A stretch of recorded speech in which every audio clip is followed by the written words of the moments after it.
ശബ്ദാതിവേഗ missile ടെക്നോളജിയിൽ പുതുചരിത്രം രചിച്ച India.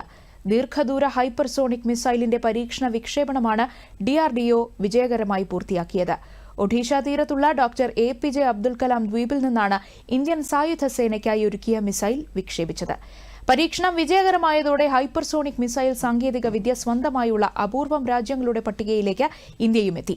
1500 കിലോമീറ്ററിലധികം ദൂരത്തേക്ക് വിവിധ പേലോഡുകൾ വഹിക്കാൻ രൂപകൽപ്പന ചെയ്തിട്ടുള്ള മിസൈൽ ഹൈദരാബാദിലെ APJ അബ്ദുൽ കലാം മിസൈൽ ലബോറട്ടറിയും മറ്റ് DRDO ലബോറട്ടറികളും വ്യവസായ പങ്കാളികളും ചേർന്നാണ് വികസിപ്പിച്ചെടുത്തത്.